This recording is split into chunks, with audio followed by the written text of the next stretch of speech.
Welcome everyone to today's live masterclass where we will be exploring this topic of embodied resilience, some of the facets of resilience and how we can cultivate more of this quality in our lives and in our own embodied experience. So thank you all so much for showing up live and supporting this field in co-creating a space together where we can really drop into an experience of our own nourishment. That is a deep intention on my part today. That, as you know, looks like many of you that are here we've sat together before. And those of you that are new, I welcome you. But what I like to explore is more of an experiential way of exploring, practicing together. That's not so much just cognitive ideas, but really how we can apply them into our body felt sense, into our sensate experience. So I think without further ado, I'd like to just begin with a guided meditation where we can start to ground ourselves, settle ourselves in one of the, I would say, essential facets of resilience in an embodied way is the practice of gratitude. So I'd like to start us off today by giving us all space to settle into our own ground, really as a ground of gratitude. And then I will open it up from there and we'll start to unpack some of the subjects in a more intimate way together. So if you would, please follow your own inner experience and what's true for you, but I'm going to do my best to guide us in a way that feels supportive for this time. If you would just seat yourself in a way that is comfortable, be authentic to you right now. If you want to lie back or sit back, sit with your spine straight or with some support, just being authentically true to you.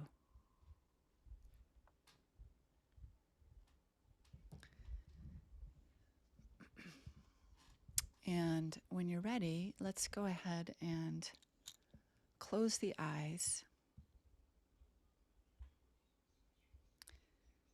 and just start to allow your attention to come on the inside.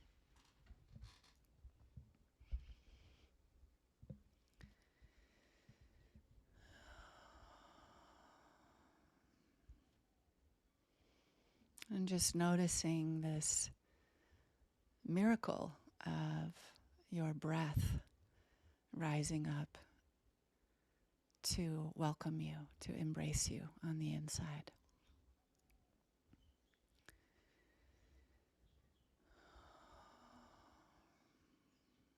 And just being with your natural breath, but just noticing the sensations of breathing.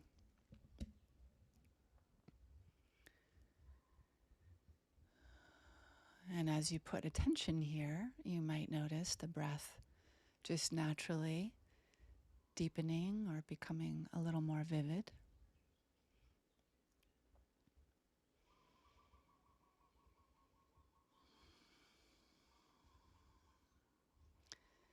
And see if you can simply explore as we begin here today, allowing your breath to support you, to release, to let go of any excess tension. Let your exhale support you.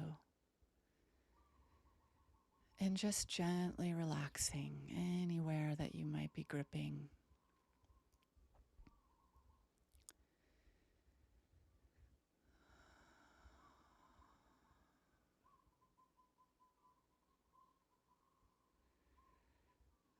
Noticing any unnecessary straining,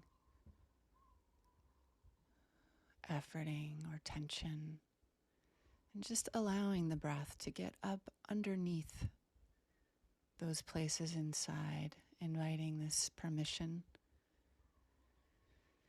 to simply let go.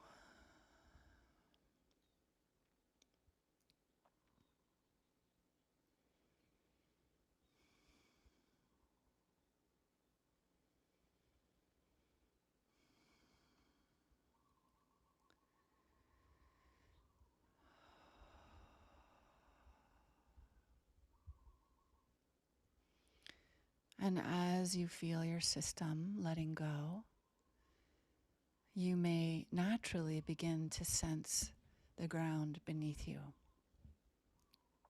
Like, oh yeah, right, there's this thing called gravity that is holding me here.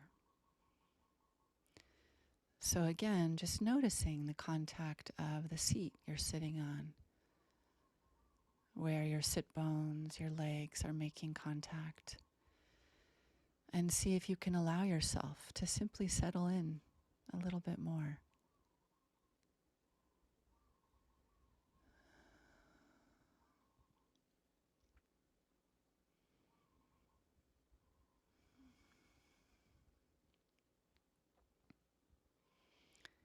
Inviting your in-breath to deepen, to expand into your seat. And again, exhaling a sense of letting go, of yielding into gravity.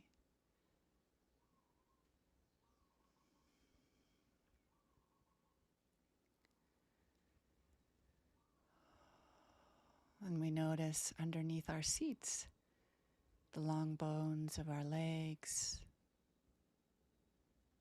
extending down into whatever shape you're in right now, but the sense of the earth beneath your chair or the floor. And in your own way, just continuing to drop your attention down and down and down.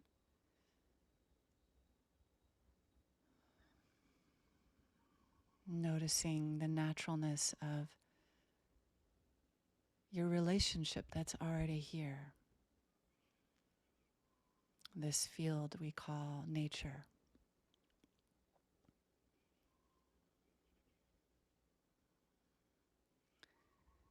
And in your own way, just extending your root system innocently, naturally.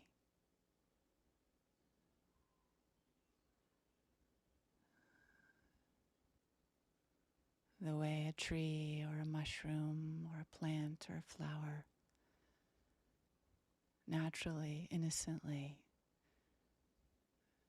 has this bond, this root system deep into the earth.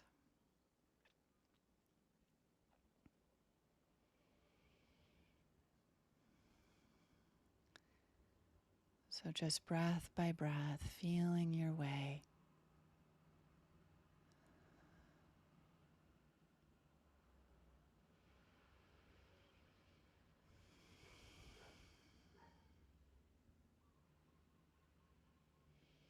Giving yourself permission to root.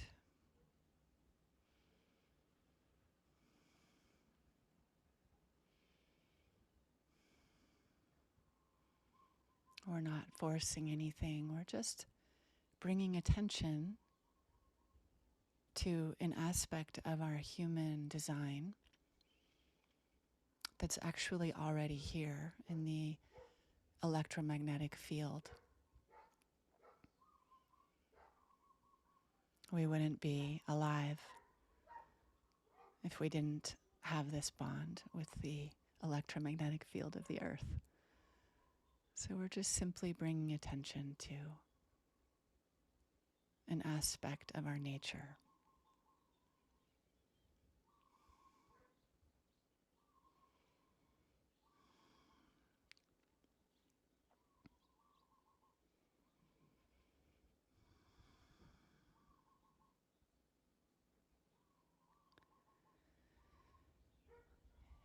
And to deepen our experience, I invite you, if you like, bring your hands to make some contact around your hara, your belly center. Find a comfortable, good fit, ideally under your clothes.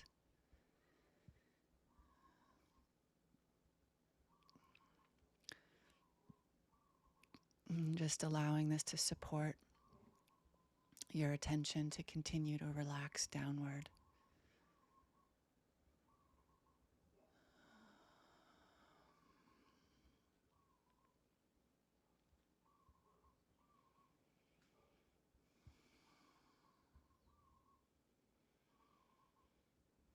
And all of these prompts I'm offering, these pointers, invitations, just starting to notice perhaps that you're more here, feeling yourself here, in your seat, in your touch, the thoughts of the mind slowing down, sensations of the body quieting.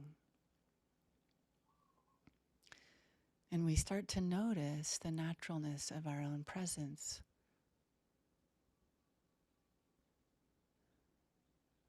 The sounds in your environment perhaps becoming more vivid.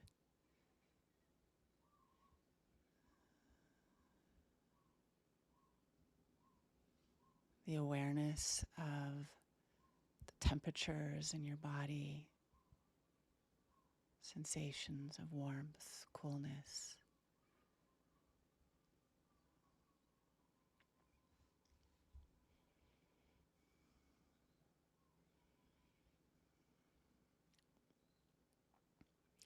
Taking a moment just to notice the taste in your mouth right now.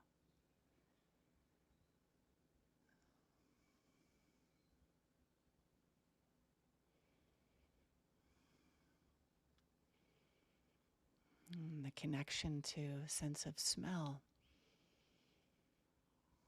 Smelling this moment, tasting this moment,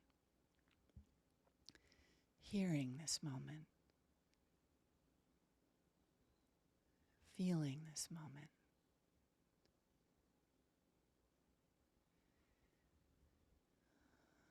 And even with our eyes closed, the channel of seeing.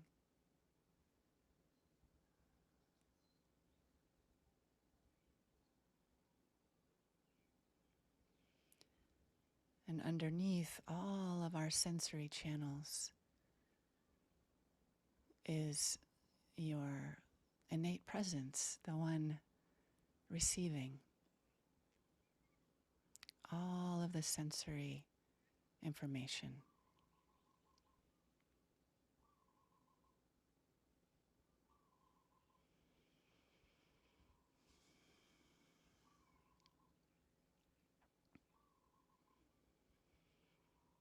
So taking a moment just to continue to breathe into your sensory body, welcoming the various sounds and sensations, tastes and smells.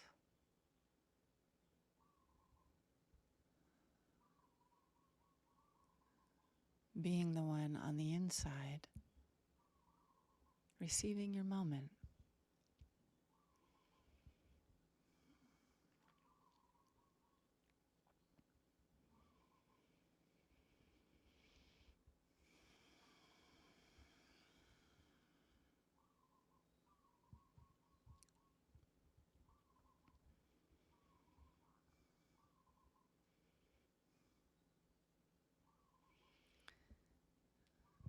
And to deepen our exploration, another layer, I invite you to bring another hand to your heart. So a hand on your belly, a hand on your heart. Receiving your touch here, feeling you here. Inviting the breath to naturally flow between your two hands.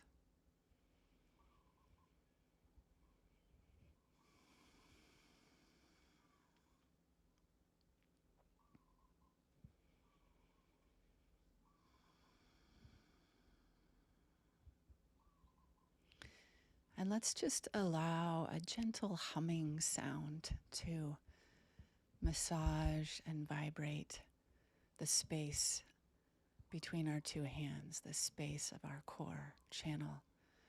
Just a gentle internal vibratory hum. Something like this.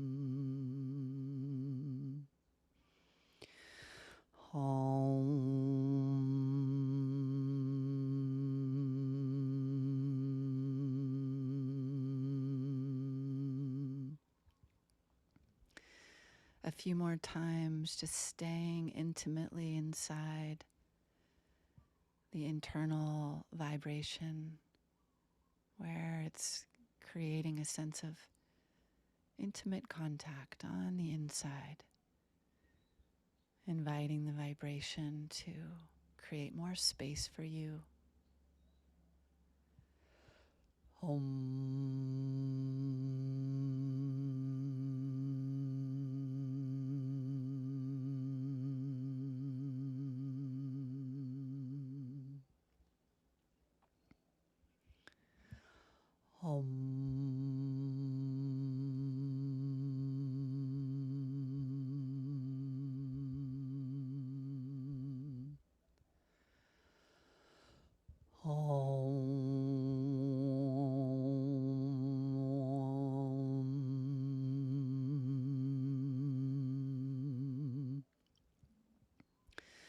So let's keep going and just really allow the humming sound to become very authentic for you.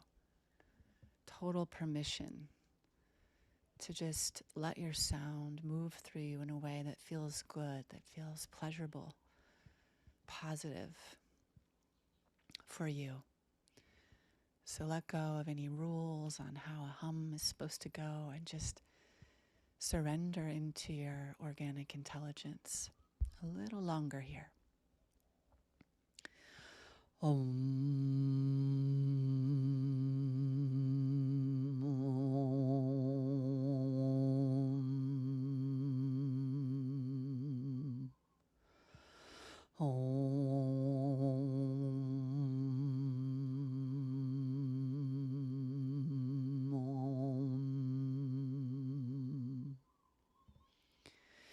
Explore opening the mouth, closing the mouth, playing with the tongue, feeling the vibration through the teeth, the jaw, the skull bones, down into your chest, your belly, up and down your spine.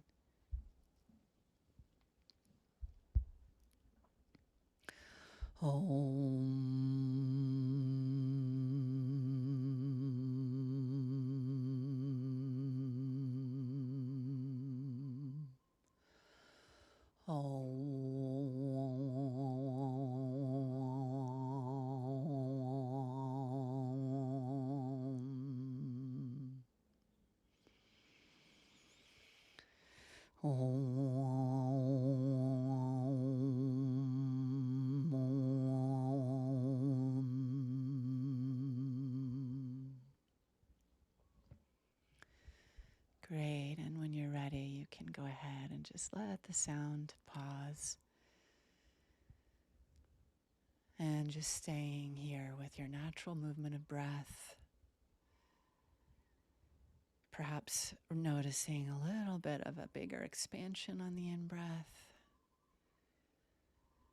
And a little more capacity to let go on your out-breath.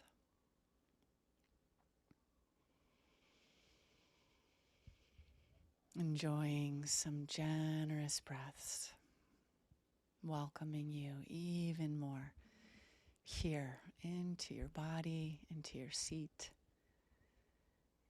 into this moment, into your experience.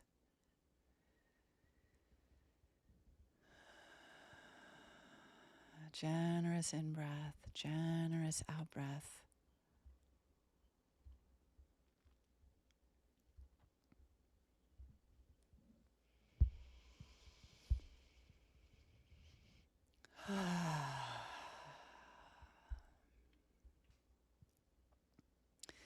And so in this way, we are cultivating a sensory, a feeling experience, locating ourselves more and more in our bodies, and specifically in our center, in our core, this space from the root to the crown,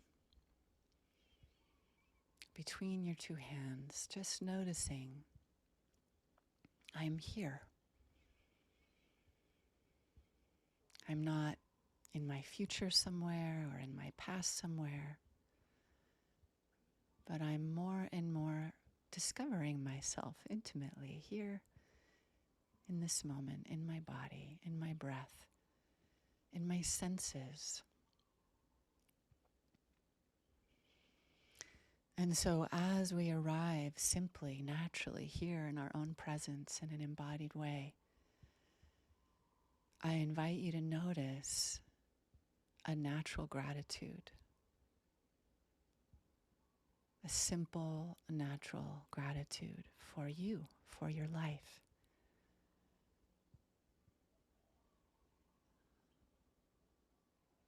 Gratitude for another moment to experience the miracle of your breath.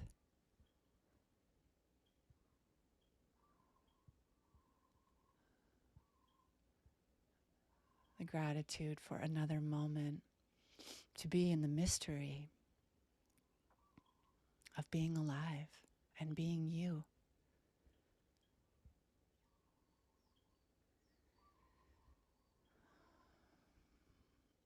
A gratitude that's naturally here as we allow our systems to root a little deeper into our beloved Mother, Gaia, this planet that fortifies, nourishes, supports us.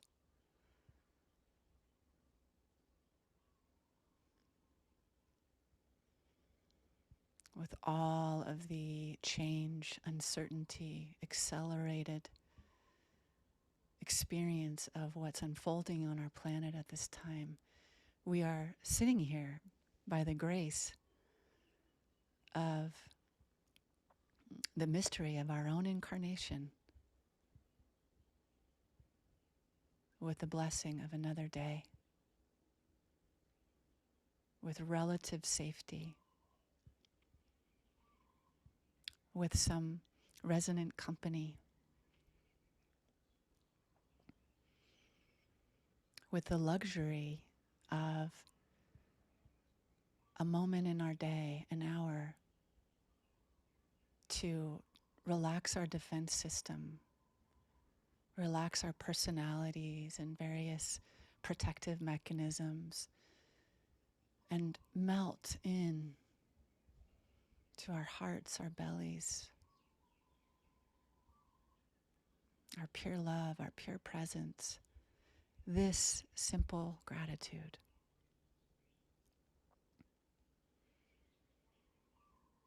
So in your own way, I invite you to rekindle this spark, this flame at the center of your being, whose nature is gratitude. It is your true nature.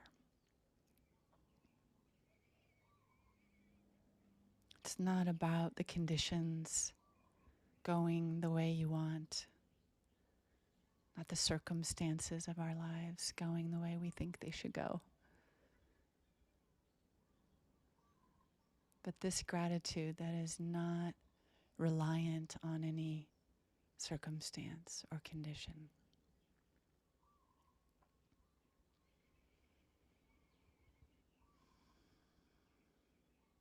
The gratitude for simply, I am.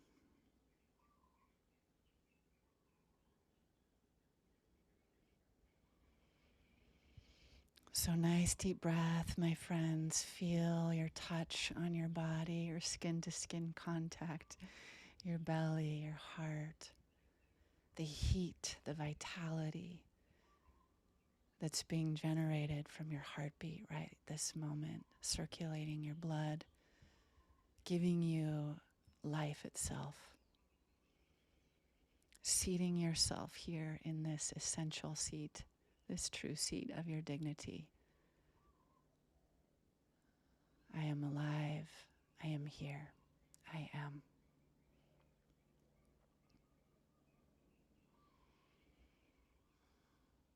And let's each take a moment and allow our attention to just start to include from this seat, start to include any challenges we might be meeting in our lives right now.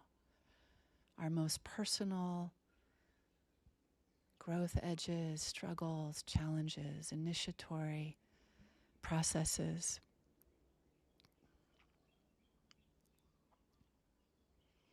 Places we might feel alone or under-resourced or unprepared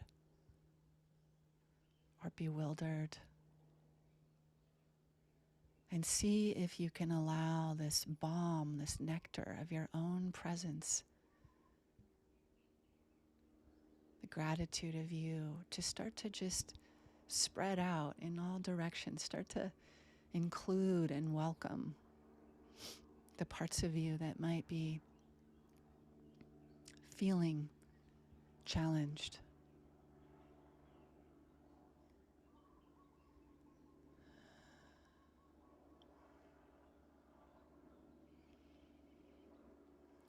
See if you can welcome them into this gratitude sort of party celebration in the center of your being right now.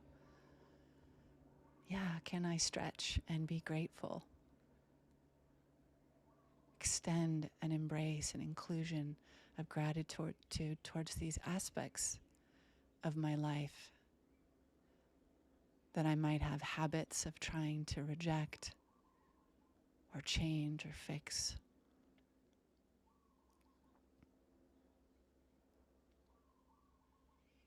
Can I bring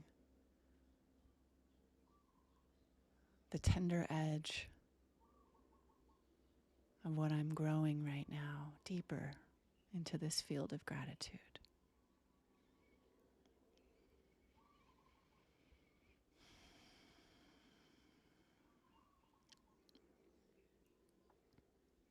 And even if it doesn't make sense to your mind just yet, start to say thank you. Thank you, life. Thank you, God. Thank you, self. Thank you, great mystery, for my challenges, for my hardships, for the grit that's growing me into greater resilience.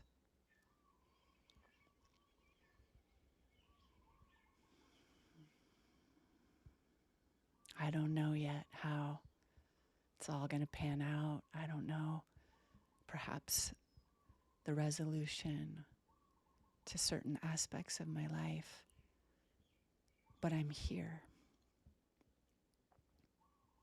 I'm alive.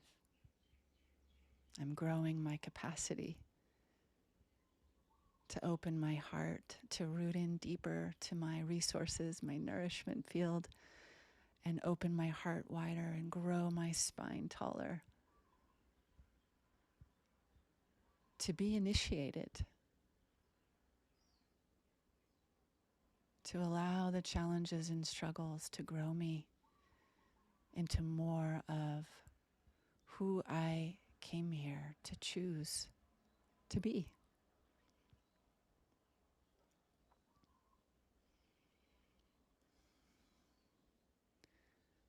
So, thank you, thank you, thank you to self, thank you to life, thank you to my relations,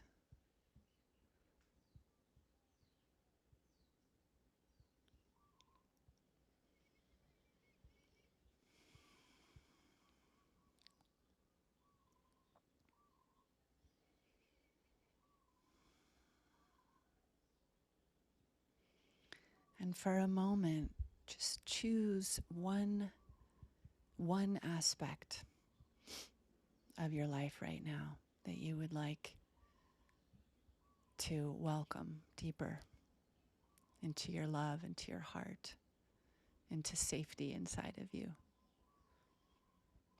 into some quality of a more unconditional regard.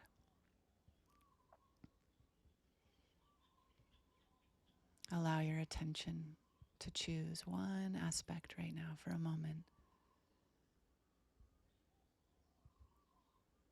Something you're working with.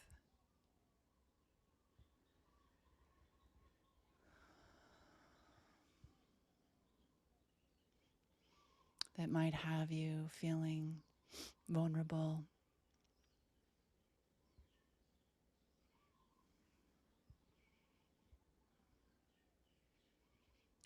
something that you long for deeper integration.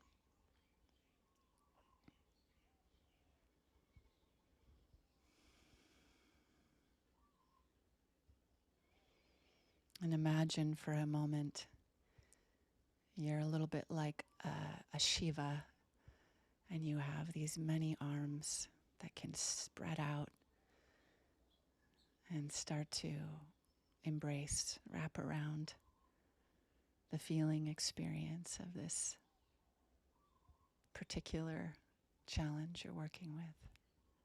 Start to draw it in closer.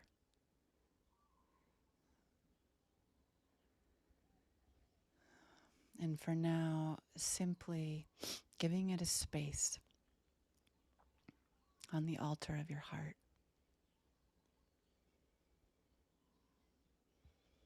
Seeing it have a shape, a color, a form for now. Trusting whatever's coming to you.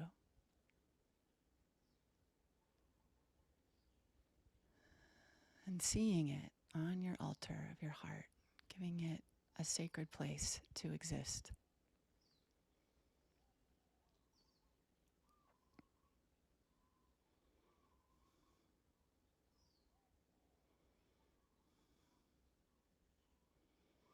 And just gently placing it here.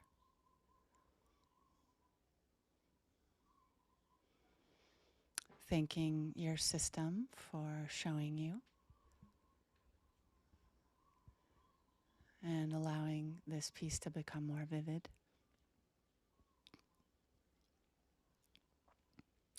And we're going to come back to this in a little bit.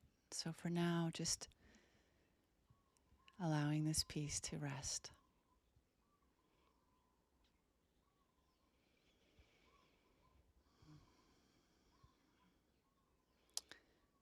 And as we start to enter into exploring a little deeper some of the facets of resilience together today, I invite you to just let your hands shift, if they haven't already, from your heart and your hara.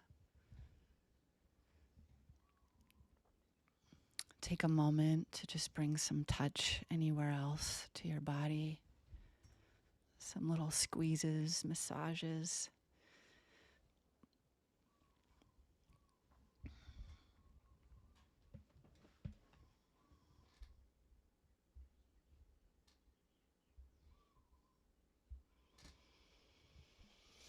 If you feel like rubbing your hands together and generating a little heat.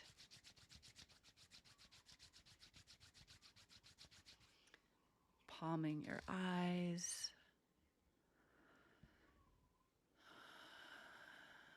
And again, just bringing whatever touch feels good to you right now.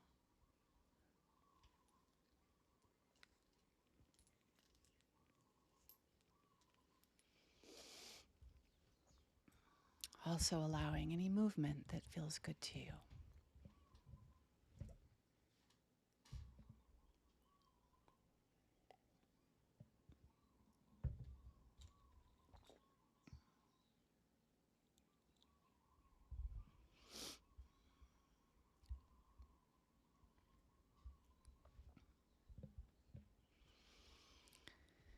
And just slowly making your way to the recognition that we're in a shared field here together. And as you're ready, we can all start to come back on camera and allowing soft gaze.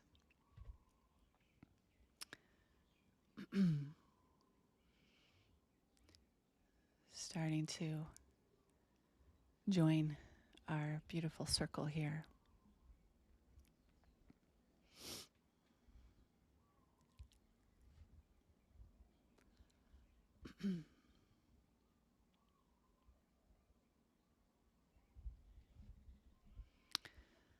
So welcome everyone again. Some of you joined in while we were in our guided settling grounding meditation this morning. I hope that was useful. I hope that was supportive for you all in just landing here more fully. Again, seating ourselves in an aspect of our true nature, our natural gratitude. So my invitation in putting out this live session today is in part, I always bring something that's alive in my own experience, right? And something that's been very alive for me in the last month, especially living here on Maui. As many of you know, we had these very devastating fires. And of course, these kinds of events are taking place all the time, all over our planet these days. And we're all in these times of what many traditions consider this great turning, this great transition on our planet. Whether it's the Hindu perspective that we're at the end of the Kali Yuga and we're entering into what they consider the golden age, whether it's the indigenous, one of the indigenous traditions out of Peru calls this time the Pachacudi, this time of, again, a kind of grand finale on some of the, we could say, darker, more unconscious energies and agendas. And I think many of us probably who are here today are aware that we're here at this time of this particular phase of evolution and this transition. And it's intense. It's a powerful time. And I don't know anyone that isn't challenged, that isn't meeting something personally, as well as, of course, we feel the collective. And it's obvious, it's clear, there's no away. There's no away somewhere else we can go where we are protected from the world. I think many people are asking, well, where can I go? And I think it's becoming more and more evident that there is nowhere to go. And in my cosmology, even if I left my body and was no longer here in my body, I know that my consciousness continues. I know there's no end to the continuum of my being. And so it seems to me that some of the conspiring conditions that are sort of closing in on us can feel like that, is that it's a profound time to cultivate the only refuge we really have, which is inside of the center of our own being. So for now, while we're in bodies, according to many traditions, what an auspicious blessing, because when we're in a body, we actually have greater capacity to cultivate the awareness of the truth of our being. And so why not use the, quote, challenging conditions of these times to know thyself? And As I began our session today, I think gratitude as a daily reference. You know, it's like it's so cliche and we can sort of take it for granted, but it's actually an incredibly powerful force in terms of grounding ourselves in the truth. Because no matter how challenging it is and how stretched we are blessed. We are blessed to have a sane, functional consciousness, a healthy body, a home, clothes on our back, enough food to nourish our bodies, water to drink, family, friends, animals. We still have, conditions on this earth where we can breathe oxygen.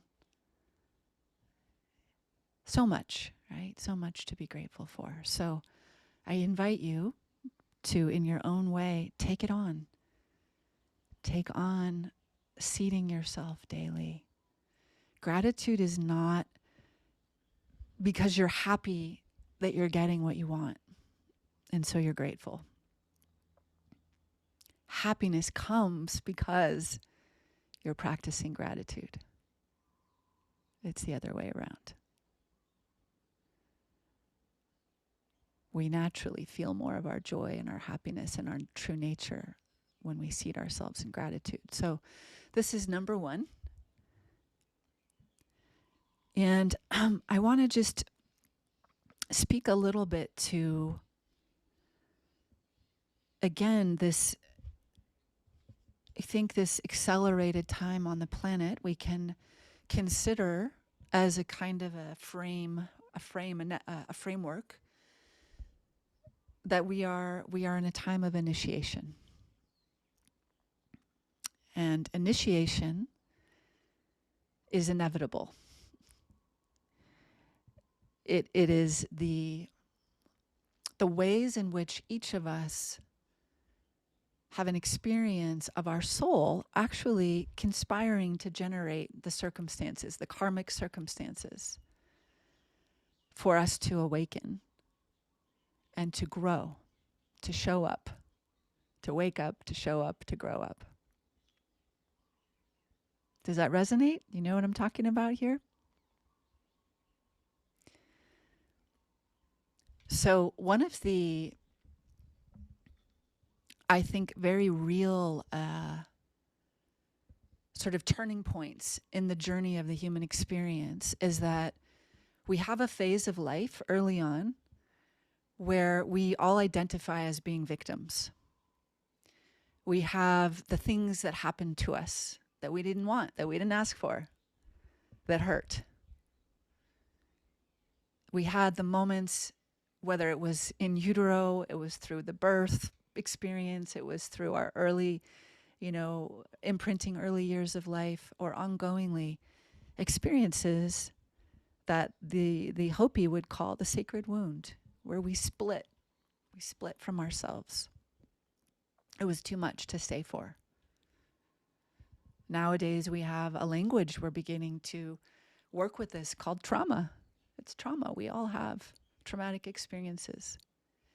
And there's a time in the human journey where we perceive those traumatic experiences as though we are the victim of them. And as all good victims, we're looking for who's to blame, what's to blame. And, we all have different styles of how we do our victim thing, whether it's wanting retaliation.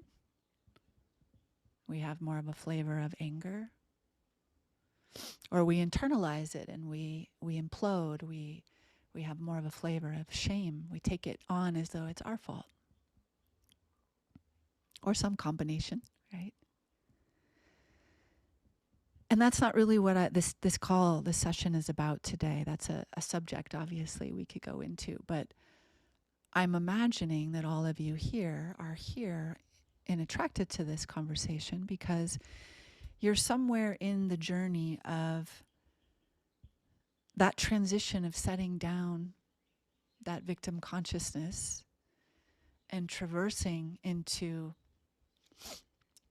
a phase in evolution that's inevitable of starting to take responsibility and be accountable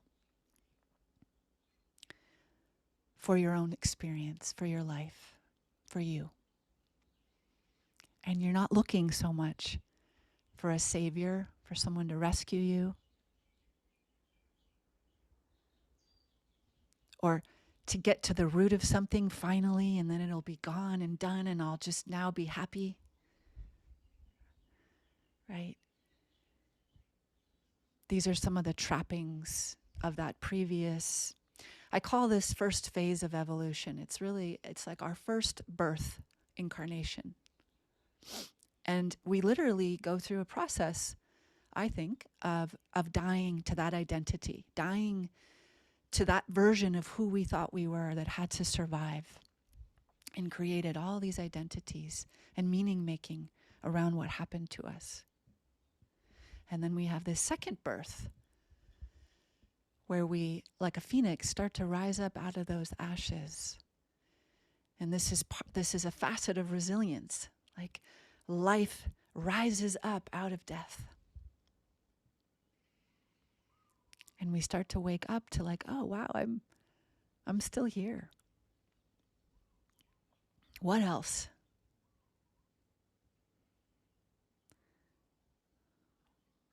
And I think the questions are more about, how do I make medicine of my particular story, my particular traumas, my particular challenges? How do I make medicine of it? How do I turn it into my service? How do I make it into something useful to life, something relevant? And this is the seeds of our, what we could call our dharma. We each have a unique dharma, unique purpose, unique expression that's very much given rise to based on what we've lived and died through in that first phase. So I'm making a little assumption here that we're all somewhere in that phase of the journey. Resonating? Yeah. So if I'm not a victim, I'm a creator. My very nature is here to participate in the co-creation with others, with life, with the divine, with nature. I get to participate.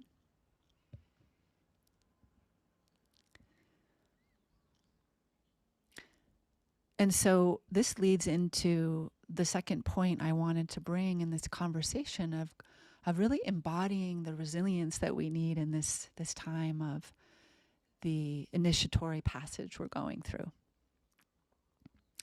And that is maybe kind of a surprising aspect. To me, it's somewhat covered in the word vulnerability. To have access to my deepest gifts and my most authentic self, my most empowered, authentic expression, requires that I'm actually in a more vulnerable intimacy with myself. Right? That I'm honest with how I feel and what I need. That I'm more in this kind relationship with my needs and my feelings, which inherently feel kind of vulnerable. Part of that first birth incarnation that I noticed in my own journey is that I was mostly being run by my protective defensive mechanisms. And so I was more in my head and trying to figure out how to find solutions to my problems rather than dropping into a deeper intimacy and vulnerability with just feeling the pain. It's taken me a long time to open my heart and stay and just simply hurt. And I think this is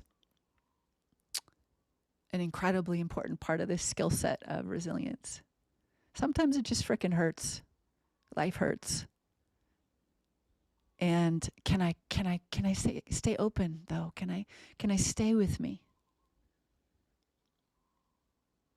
Can I choose to be vulnerable and be kind to myself in these moments?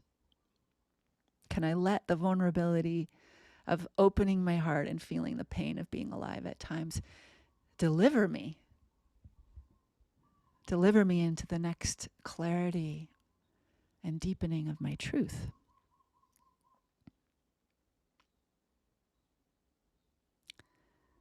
And what I've noticed, third part of our resilience conversation track I want to lay down, is that what I've noticed is in these moments that might seem unbearable on the onset, but in the surrender, there is a deepening experience of what we might call the divine, the ineffable, and that we're not alone.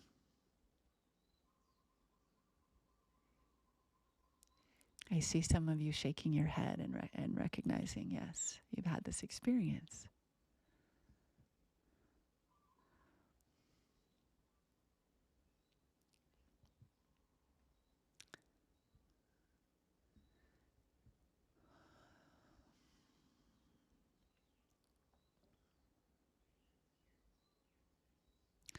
And as human being, the love I am, an aspect of my true nature is to inherently, innately feel connected to the divine, to something greater than my human will.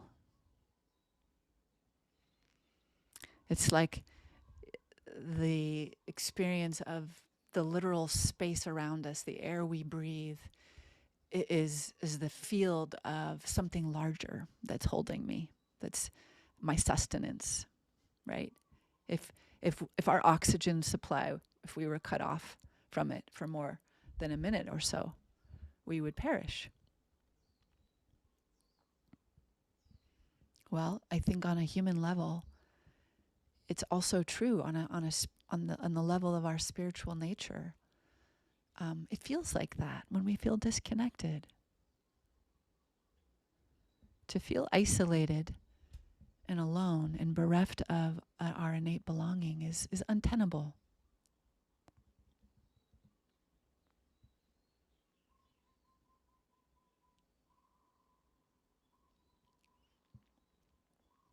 So I'm naming these various aspects because I want to invite you all showing up with me here today to recommit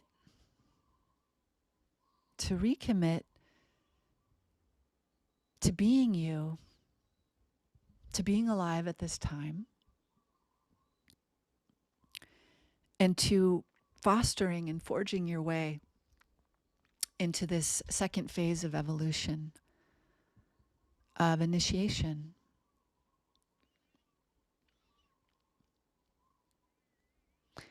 In some of the more esoteric teachings, there's an understanding that this phase of evolution is very much about allowing the soul to infuse the human vessel, right? So in our first phase, a lot of us, we go splat. We're fragmented, splattered, and we're longing, we're seeking, we're searching to recohere, to come back home. So in this process of this homecoming, this recohering, slowly, the soul is infusing. The soul is returning to the body. The soul is the driver. And so much of the answers that we're seeking to what we perceive as the problems or the issues or the challenging scenarios in our lives,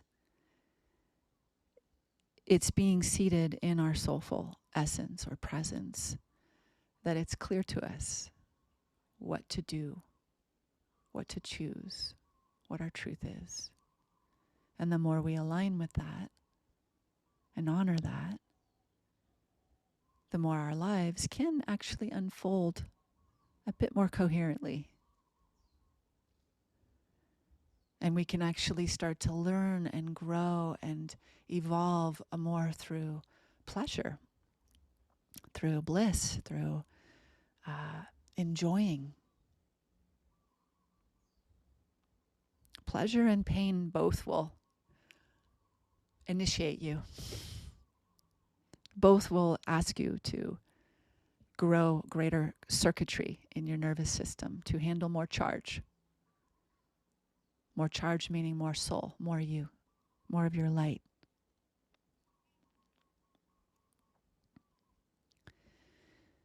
So resilience, this word resilience, it isn't just about adapting to challenging times and situations and experiences and bouncing back. You know, I watched myself, as I shared earlier, when the fires came to Maui, being pretty empathic. I felt the devastation. I felt the loss. I felt the grief. I felt the deaths that were happening. I felt the traumas that were occurring. I felt all of it. And I was very humbled to feel in those first days how much I wanted to show up and volunteer and go be with everyone. And I had to honor that for a few days I was traumatized by it. It hurt. And I had to let myself hurt.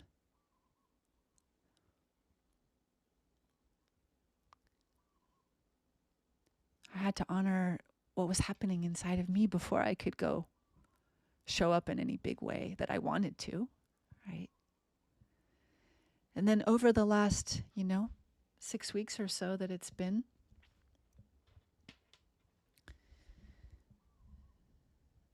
I noticed that trauma, that sort of recapitulation of my own trauma, recruited and cued certain aspects of my nervous system that brought me into more of my own fight or flight. And it was, again, very humbling to see, like, wow. And then I started to notice over time this process I'm describing to you, that no matter what's going on, there's a lot of narratives about what's happening on Maui right now. No matter what it is, I'm still here. I'm still alive. I have another day. I have another hour. I have another breath. I have another opportunity to ground myself in the gratitude of what's here and now. And that's the place that I'm functional, that I start to access my creative abilities to show up better, to serve more, to lean into what's happening in my experience that's initiating me to be able to then synthesize and respond to the larger field in a way that might be useful.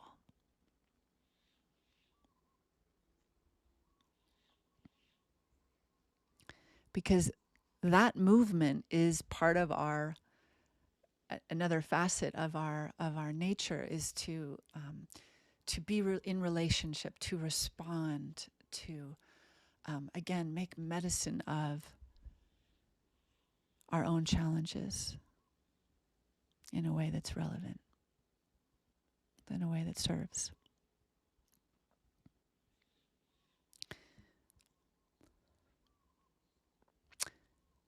So I think what I'd like to do with the rest of our time here is take us again into a more of a somatic experience where we can again, that piece we brought to the altar, whatever your representation of some challenge you're working with right now. I want to take us through a little bit more of a somatic practice where we can welcome more fully whatever it is we're meeting right now in our lives. And then see what the guidance is there. And then we'll open up the call for anything anyone might like to share, or just open up some space for our community here to be together and hear our voices. So that's what I'd like to do with the rest of our time. Everyone resonating so far with the sort of the dots I'm connecting. Okay. So let's go ahead and just get comfortable again. Find some natural position that feels supportive for you.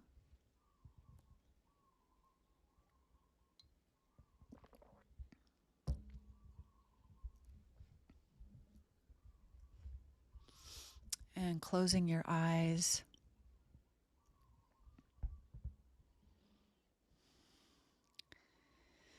And just letting your attention start to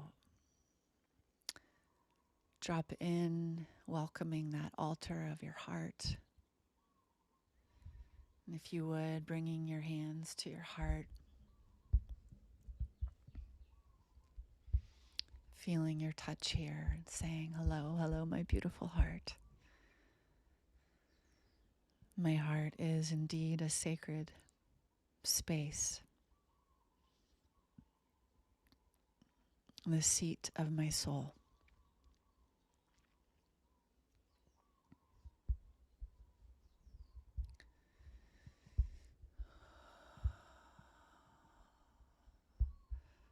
So taking a moment again just to feel the natural gratitude of presencing your soulful essence, your heart, the fact that you are here. I am here.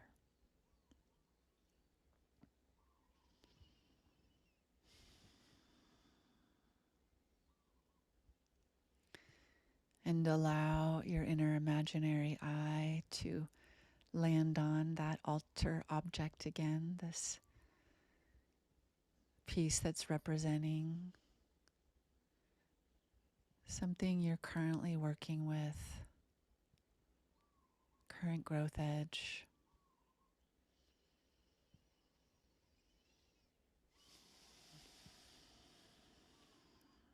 And just as best as you can, naming it, giving it a word or a sentence. My relationship to ...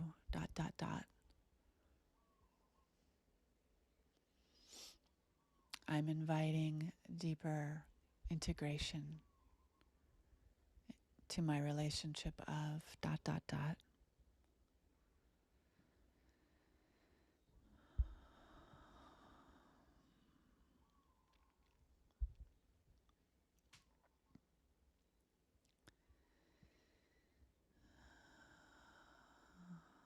And taking your hands and bringing this object close into your heart, this object that represents whatever you're working with in consciousness.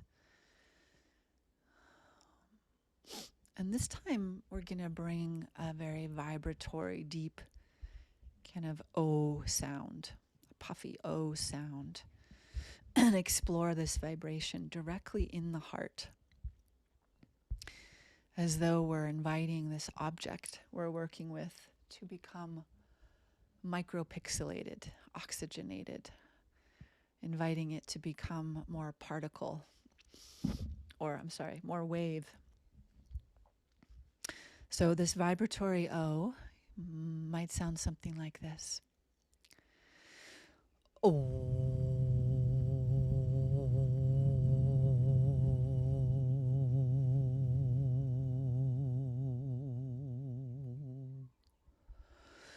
Oh.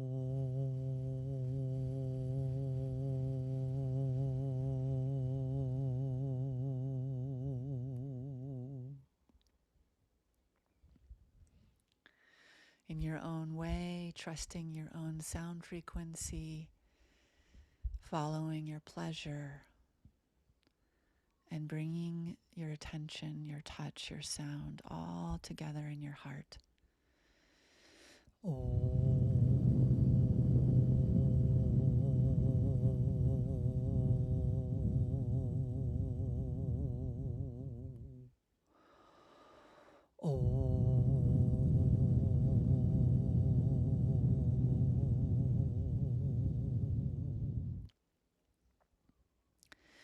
Inviting the divine, inviting the presence of God through the very oxygen you're taking in all around you, inviting this presence into your heart, into this quote, challenge, problem, issue,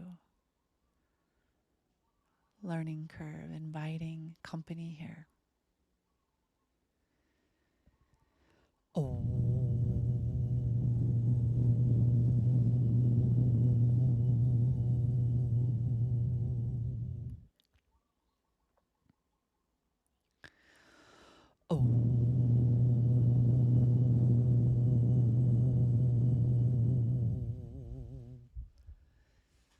Being the musician, musicianing your sound as a healing balm, as the medicine you need into your heart. Being the receiver as well, receiving the medicine, the musicianing, the sound. Being inside of this alchemical kind of cauldron, your presence, the presence of the divine, your touch, sound, intermingling.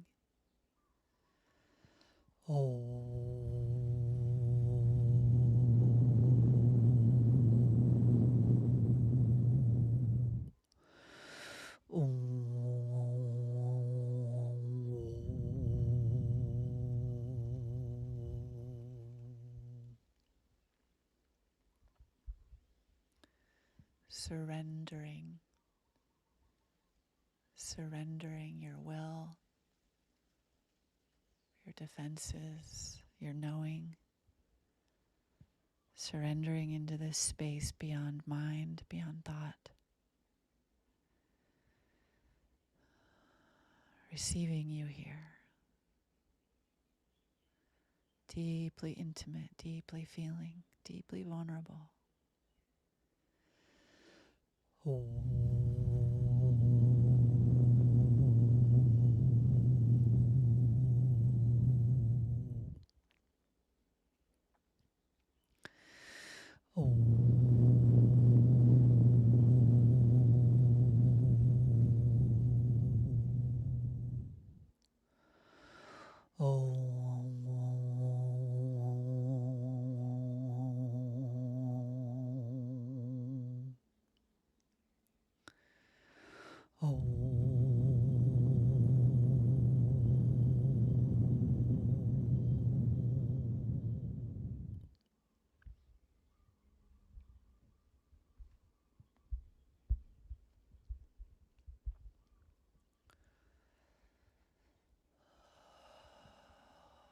And with your hand still holding you here in your heart, whenever you're ready, letting the sound pause and just continuing to breathe deeply here, as if the origin of the breath could be discovered from the very center of your chest. Breathing in from that space and expanding in all directions. Literally giving your heart more room to breathe, to be.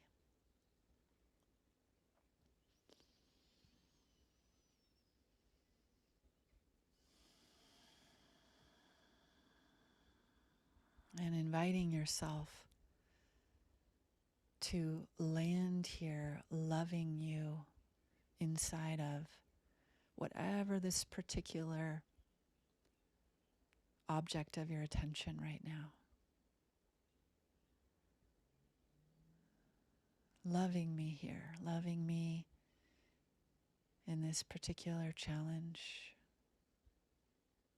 that might seem unresolvable, unknowable. Simply landing in loving you here.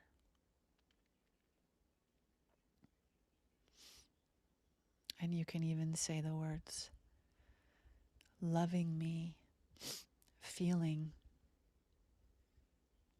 whatever the feeling is right now.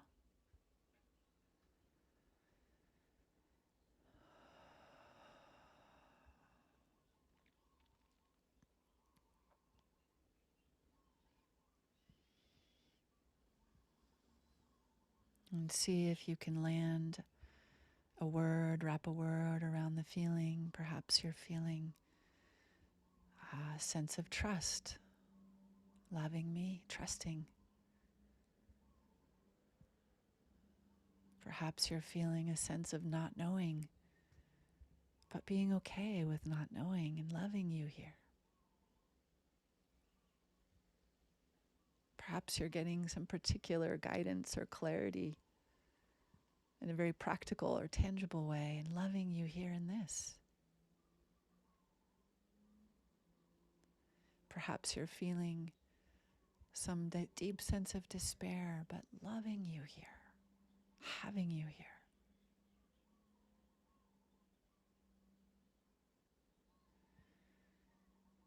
Perhaps you're feeling just the sensation of your raw, vital, alive presence.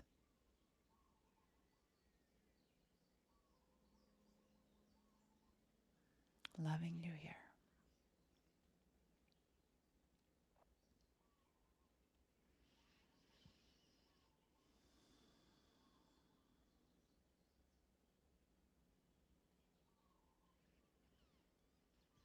And inviting all the little tributaries, all the little streams of thought and emotion and circumstance connected to this piece that we're working with right now, inviting the whole sort of gestalt to simply just be here, loving you here.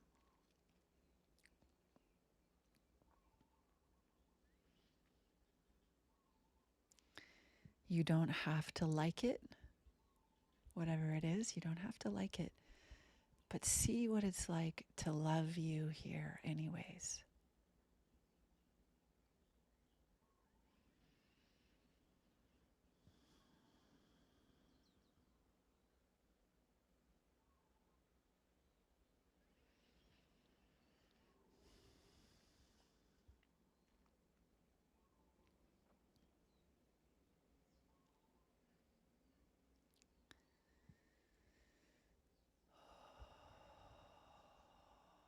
A nice deep breath, softening around your heart, maybe allowing your hands to just bring some touch again, breath, openness.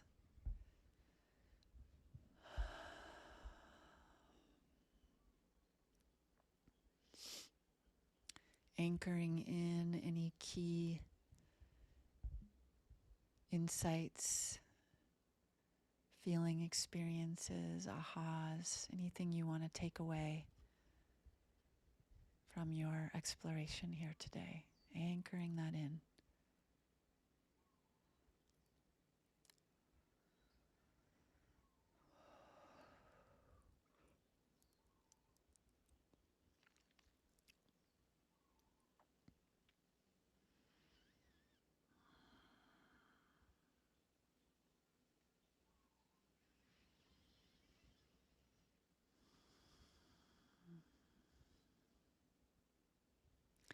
For any of you that it's helpful to just take a couple notes if you want to write anything down, if any clarities came to you, any guidance came to you, insights, new awarenesses, or if it's just a feeling in your body that you're wanting to anchor.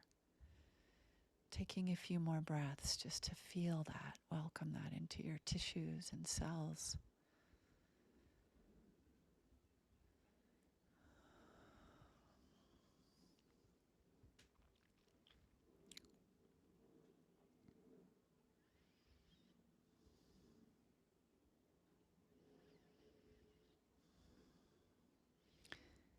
and thanking your system for whatever the journey just now.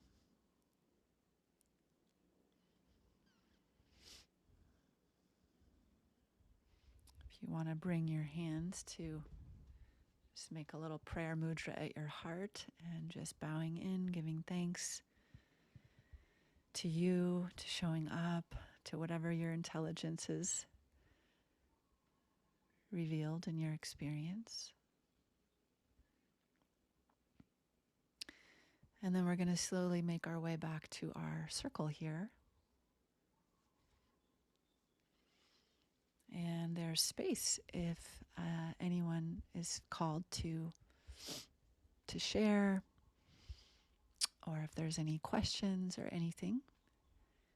We can take 10 minutes or so and just connect in with each other here. But curious if anyone feels called to presence anything.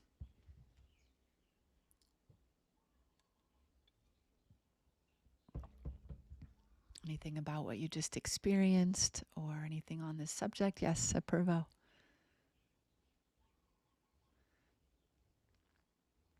Hi. Hi.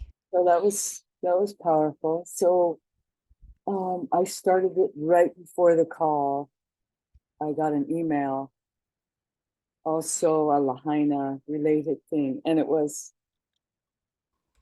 for somebody I work for, and I've been trying to convince her of so many things for the last few years and couldn't and realized. But she point blank asked me what I felt about Lahaina and sent me an email that I got right before, just pure lies of, it was all, an email put out by blah, blah, blah, not her, but it was all lies, blaming the people who were seeing the truth for what was happening.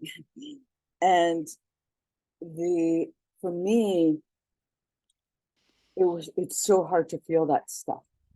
And it's like I get on fire. So I had to sit with that during the call. And it's so unbearable for me, actually. The resonance of lies for me is so painful. And so so I was just trying to just be with it. And then it actually is a thing in my heart. And it is an anger. It's like a hatred for the lies. I think it's really old. I remember when I was like 30 and I went to Santa Fe, and we went to I was with my family, and we went to a reservation, and outside the reservation there was all these gravestones, an Indian reservation. There were all these gravestones, and they all had Christian names. Mm. And this hatred that I'd never felt before welled up inside me. And I was scared everybody could feel me feeling it. And it was a cold, seething hatred. And it was shocking how strong it was. But it was that kind of thing I felt in my heart. And I know I'm intense. And it's so hard to feel it. And yet there is something in me to fight for justice. And so I know that there's a good side of that. And then you said letting the vulnerability. It's like, that's the last place I want to go with this. I don't want to feel that vulnerability. And I realized in the hatred and the anger is actually behind it is hopelessness and victim and not feeling strong, to put this wall of hatred up. Do you know what I mean? The fight, what's behind it is kind of a hopeless feeling.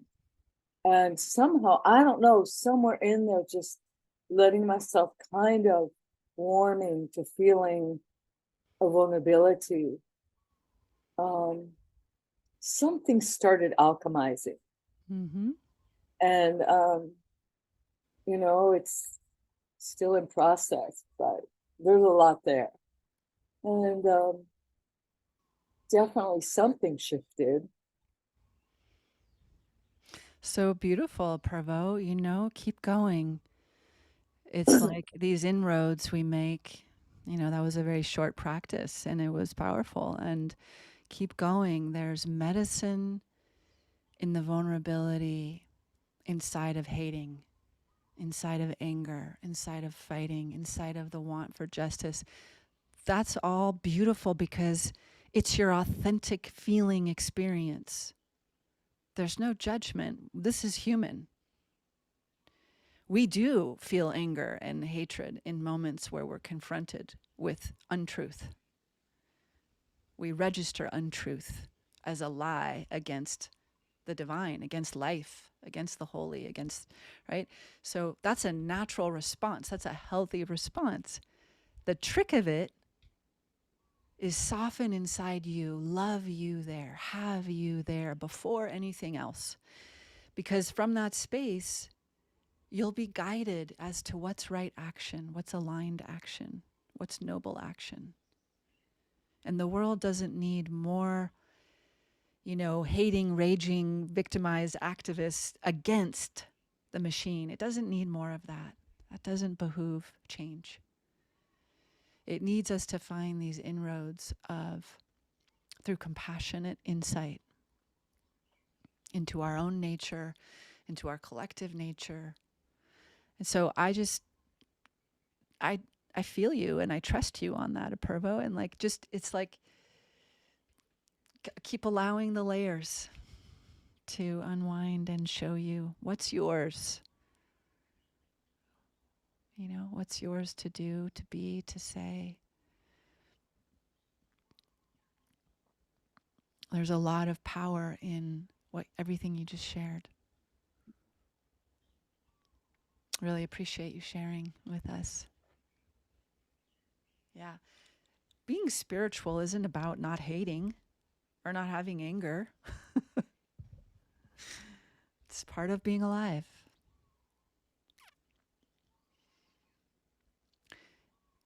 We just don't need to have a rigid stance. Our rigid stances show us where we have yet to soften and open our hearts and love ourselves. That's all.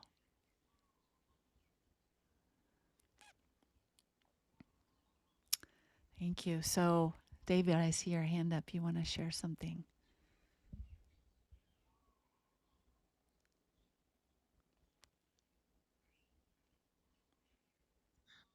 Yes. Thank you. What a beautiful experience. Thank you very much. So, so the issue in my life is my fear of being alive. Um, the last few years I've become quite conscious of what the generational trauma is in my family, how it's been passed down and infected me and affected my life as I any. So, this fear of being alive is actually my what I am now still carrying in my body from generational trauma and Mm-hmm. it's been wounded inner child, the hopelessness, the helplessness, the despair, which is the fear of being alive, which is held primarily in my belly. It's the seat of that. So, in this process I've been in with you, um, loving me, feeling me, sense of trust, not knowingness, loving it all as it is. This is the heart with the belly. You're safe to be here now with me as we are. Mm. My split is included now as one whole being. Now that is an amazing insight. I'm getting right now. I got wow, chills all over my body. Ooh,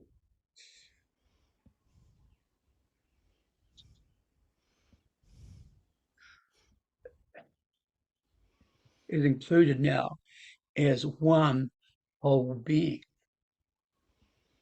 This is as taking responsibility for what is now in my body, not what is carried now in my body, now in the present moment. So, oh gosh. Mm-hmm. So this is, I mean, I've done a shitload of work on this. I mean, the last 30 years on my belly, from huge constrictions, contractions in my belly, absolutely huge, to where now they don't exist. So now I can be more with just what is felt in the belly. Yeah, yeah, there's Mm-hmm. tension, but I wouldn't say it's a contraction. It's more just a tension. Mm. So there's more of an opening up and an opening up and opening of the belly, and so the defenses are dropping away, I guess. Yeah, obviously, if there's a softening and an opening and a feeling, and now to the stage sitting here with you. And David, I loved what you recognized, that inside of your innate wholeness, even your split can exist. You can be whole and still experience your split at times. Wow. What a So the split wasn't really felt as a split, it was actually felt as an inclusion, right. not as something, because the split has been in the past. It's been, I need to get away from, once I need to get away from this, I need to get rid of this, Right. it's that, I mean, this whole process is counterintuitive in a way until it's turned around, and then then it works in a healthy way. So anyway, Yes. sorry, you're going to say something. No, it's perfect. So thank you so much. I'm just resonating with you and uh, resonating with my own moments of having this same discovery that you're sharing today. And so I'm really delighted that that's happening for you and that you're bringing that to all of us, because it's a very fundamental shift. And I'm just celebrating with you. So it's not an easy thing to bring hopelessness, helplessness, and despair, which can lead to death, to actually include that. Yes. So that dimension of your being, David, that has the capacity to include, that's the truth of you. That's your heart. That is the dimension of your being that is unbroken, that has always been whole. And you're Has been growing, ignored, right? has But you're been ignored. growing it. You're growing and growing and growing and fortifying, cultivating, expanding that circuitry. I'm just pointing it out. Yeah, you're not ignoring anymore.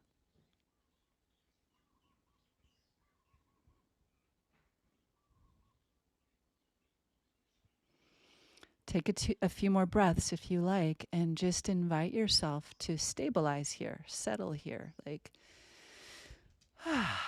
yeah.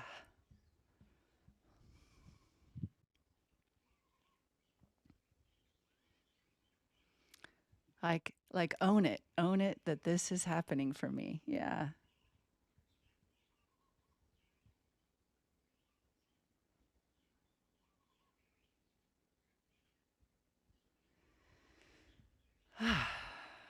Let it fill up your body, fill up your cells.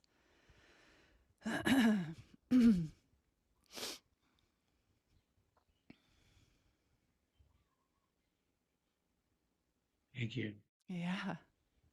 You're blessing, you're gifting us all by sharing. We all are in this with you, feeling with you. Yeah.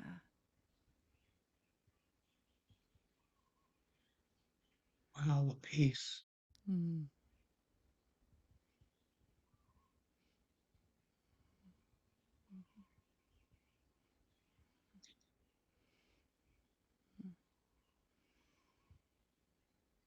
Yeah. Thank you, David. Keep going with that, you know? It's yours. It's you. As they say, there's no turning back. Right. Mm. Thank you so much. I'm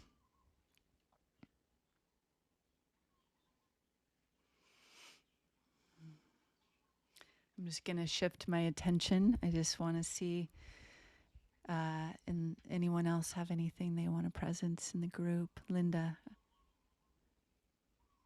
see your hand, and then David, I see you. I think he might have been first if he wants to go first, but okay, I'll go first. So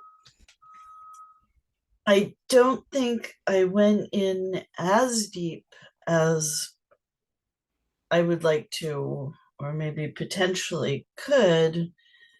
I was a little bit late in the beginning.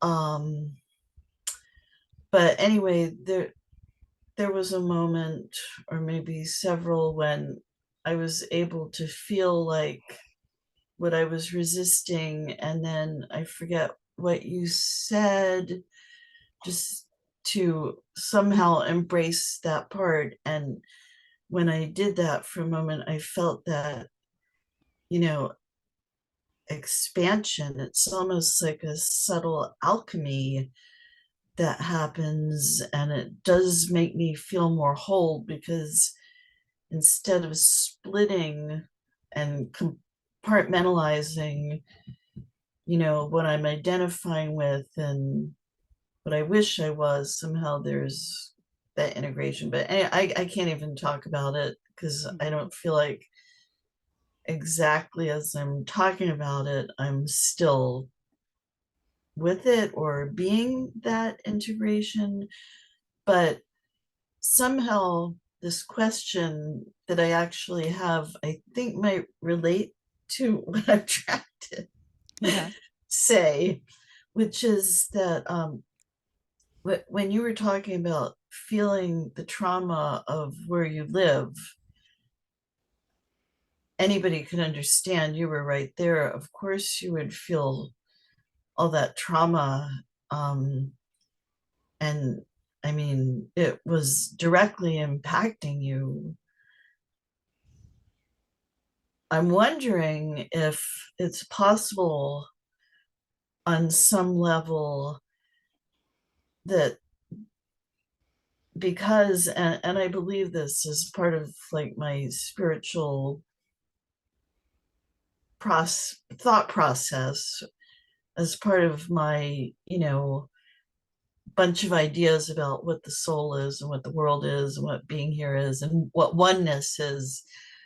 Like, I'm over here in California, and I think I felt it. And I wonder if even before people know that there's trauma in a specific place, or horrible things, terrible things happening and people suffering, I wonder if, tell me if you believe this, that on some collective level, we are feeling it, but our conscious mind isn't aware of it. But maybe in some way we're feeling it. Maybe it gets like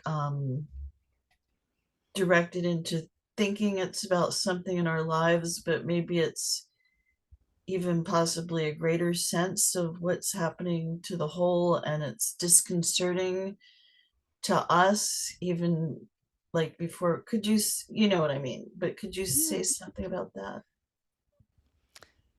Yeah, I mean, what I was saying earlier is that I think we're in a time where there's no away. There's no, yeah, compartmentalizing our interconnectedness. And that can be perceived as a burden or it can be perceived as a blessing, you know? It can serve us in growing and fortifying the circuitry to hold more charge of being alive. So, in other words, these quote traumatic events, devastating events that are happening on our planet, I think in the past, we felt it, everyone felt it on some level, but there was some experience of like, oh, it's over there, unless it was right here, right? And I do find that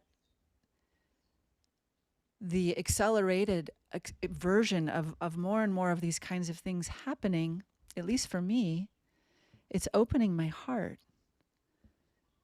to impermanence.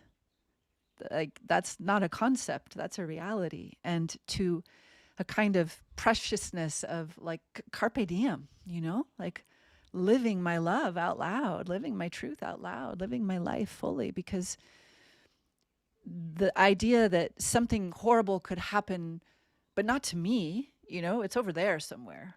I mean, I think that's part of our Western sort of privilege.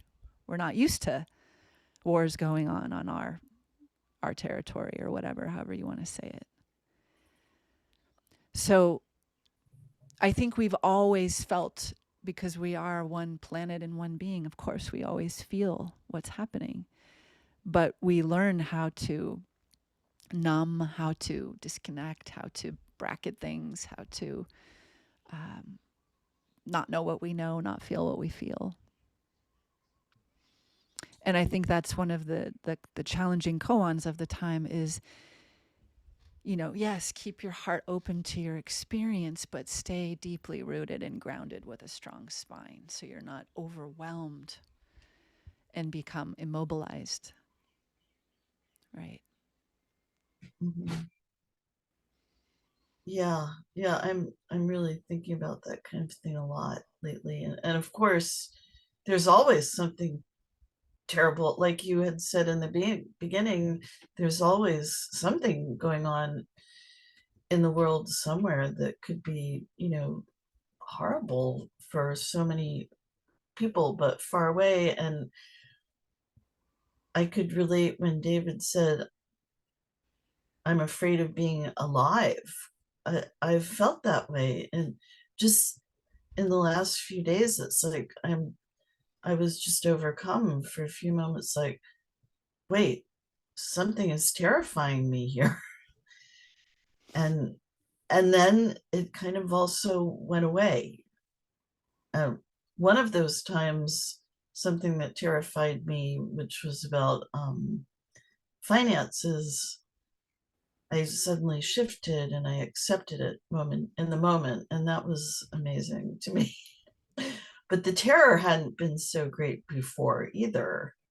It had been just this like pushing away resistance, and then I had this like intense hour or so of just like looking at that in my life and being like, oh my God. And then it went away. I mean, it subsided. Yeah. Sort of similar to what we were up to today, you know, just there's a lot to be said for leaning towards something that has our attention and getting present with it and getting present with ourselves and what we're feeling, naming it, leaning in, and starting to open our hearts to what's here. And then it will move through. The experience will move through. Yeah. Thank This you. is a really important skill set. Yeah. Yeah. Thank I you. definitely want more of your teaching. Thank you. Great. Well, thank you for showing up and being here live. And I will be offering more. So please know that you're welcome. Yeah. David, I saw you had your hand up. Thank you for being patient there. So my question is, um, around identity, I guess I would say. Like, it feels um, like I don't know how to be the person.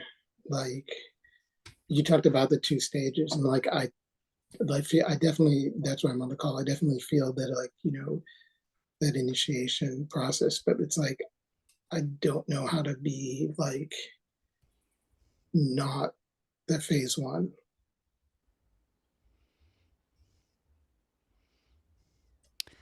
So I would say, David, the moments where you recognize that you're in some version, quality, experience of what I was naming as phase one, right? Maybe you're having a moment where you feel that victim consciousness in yourself.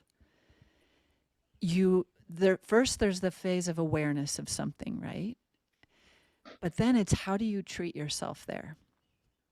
It's not that there won't be moments where that arises, right?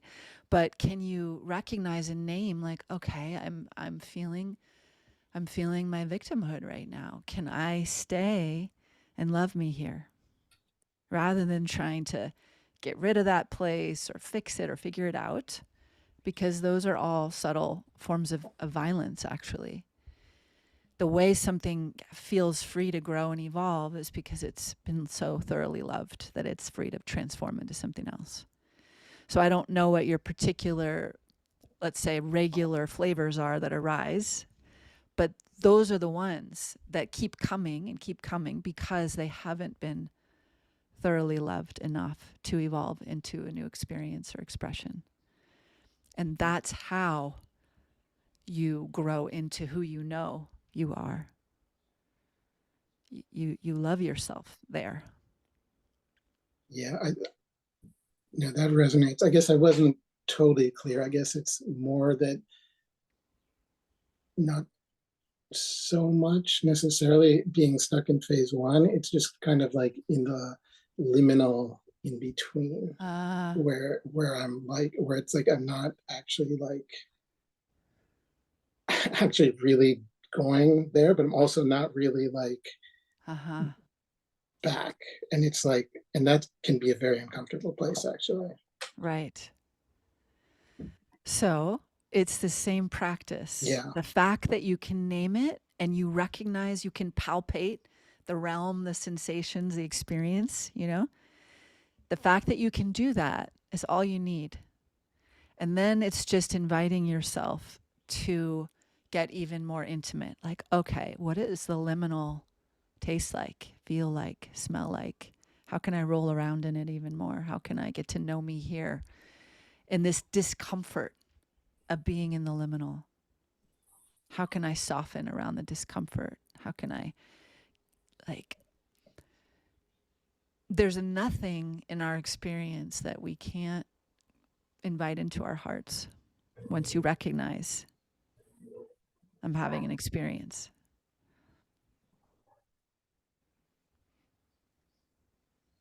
So I guess I'm curious, David, as you're in this kind of in between feeling, how much more could you let yourself really be here? Like you're on the couch of the liminal. Can you spread out on that couch? Can you kick up your feet? Can you lie back? Can you really let yourself get to know what does it feel like here without a judgment that you should be somewhere else? Yeah, I think that's the big piece, right? Thinking, like, having a concept of where I think I should be or shouldn't be. Right. Yeah. That will only guarantee that you stay feeling stuck there longer. Mm.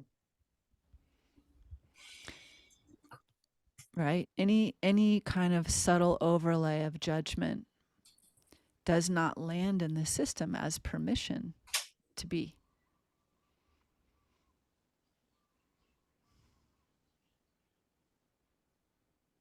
And the blessing of the liminal isn't really allowed to express itself fully yet because you haven't been available fully, right? If there's some idea that you're supposed to be somewhere else having a different experience. And then I guess sort of relatedly while you were talking, what came up for me is um, there has to be a difference then, like there's some subtle difference between like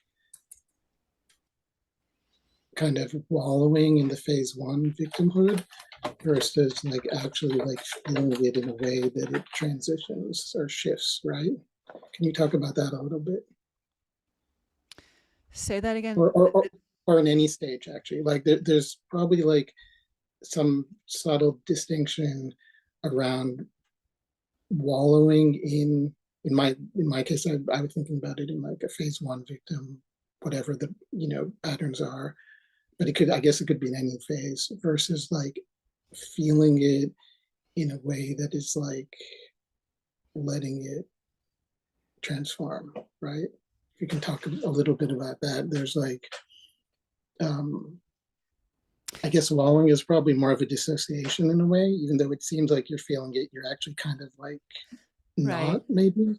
So I think one way to address what you're saying, the space we're talking about that's transformative isn't about indulging or repressing.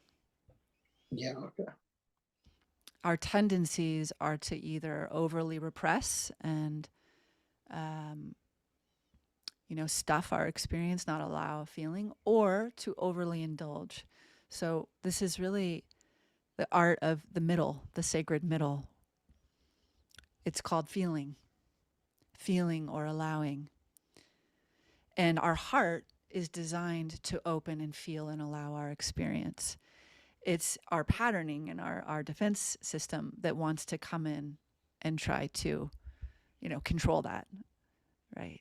So it's growing, in a sense, safety inside of ourselves, that whatever our feelings and the associated sensations that come along with it, that I've got me inside of it no matter what. Yeah, that definitely resonates. Yeah, I think that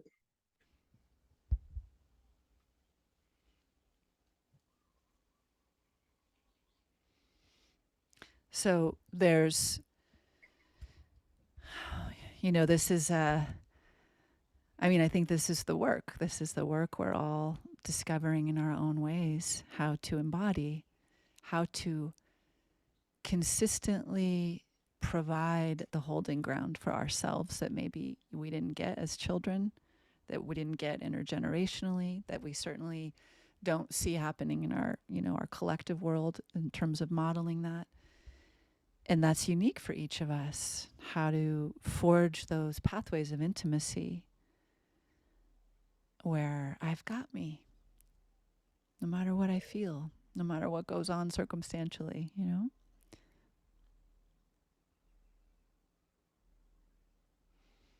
And that's part of the initiation, right? Is life's going to keep presenting experiences and playing out karmas and, reflecting in our world where I have yet to have me. I keep being invited by my life. A new challenge, a new experience, a new sensation, a new choice. So in the work that I teach and I share and I practice with people, we call this, in a way, it's like doing time, clocking time in your seat. The more time you clock, staying David first in your heart and your being, just in the all-encompassing experience of being you, allowing the liminal, in this case, allowing discomfort, allowing whatever the version is, but being you first. That is what grows the neural networks, grows the circuitry that starts to stabilize your system, your embodiment of more you here, now in your body, not living out of the past or the future.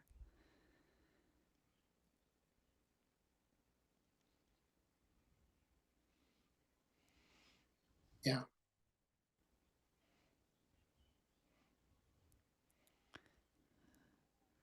So in a way, it's just little moments over time that grow a felt sense of continuity that, oh, the common denominator of every moment of my experience is me. I'm here. That's not an identity that comes and goes.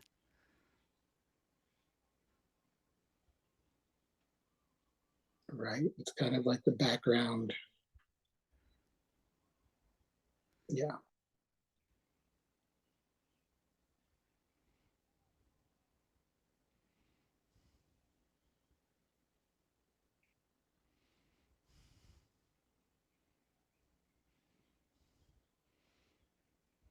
Yeah. So, I think as a working practice, that's your true nature, to be in a way, flow state, just flowing with the moment, with life unfolding.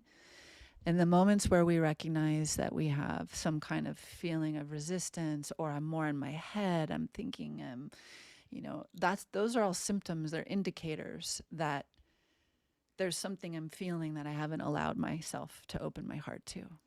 I haven't dropped into that level of honesty yet. And so to just take in the biofeedback, your nature is to be in flow.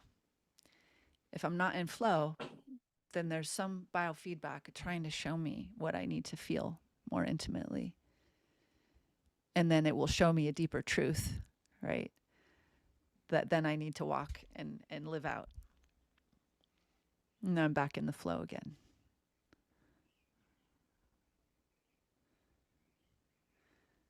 But yeah, our tendency, right? Our tendency to start to resist something that's uncomfortable or unwanted, or I don't like this, or whatever. Those are the little catching points we have to get more conscious with catching.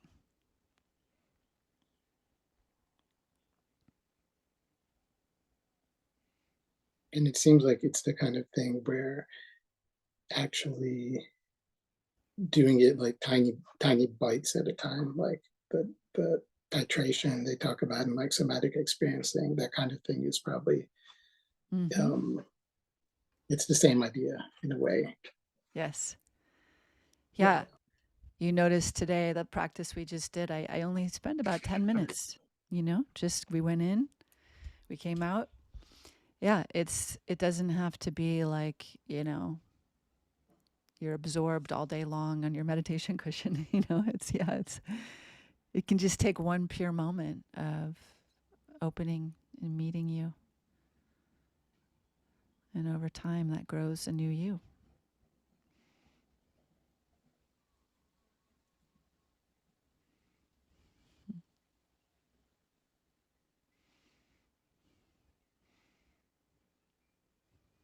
Yeah, thank you. Yeah, you're welcome. How'd you find your way here today? I'm just curious because we haven't met before. Actually, a long time ago, we did meet at the SAND conference. I took one of your workshops like many years ago. Okay, sweet. Yeah. Great. Well, great to see you here today. Thank you. Yeah, great. Well, let me know how that goes. Keep practicing and let me know what you keep discovering if you feel like it. So I'm kind of going over, but you all are still hanging out. Any other questions or anything anybody wants to share? I think I'll just take like one more and then we'll wrap up our call.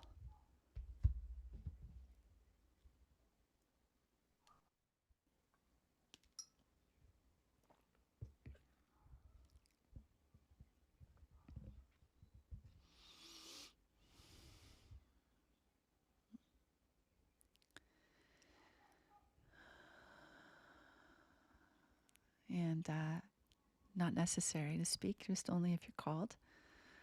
I'm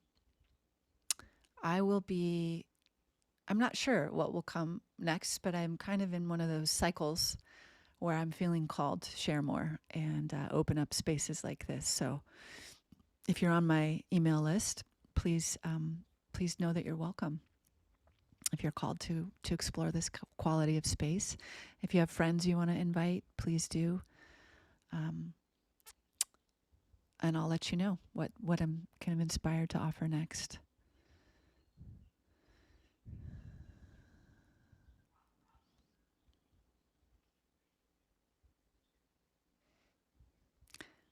All right. I don't see anyone raising a hand, so I'm thinking maybe we're complete for today. I appreciate all of you showing up, and I appreciate your attention and your shares. And I hope we get to meet again soon.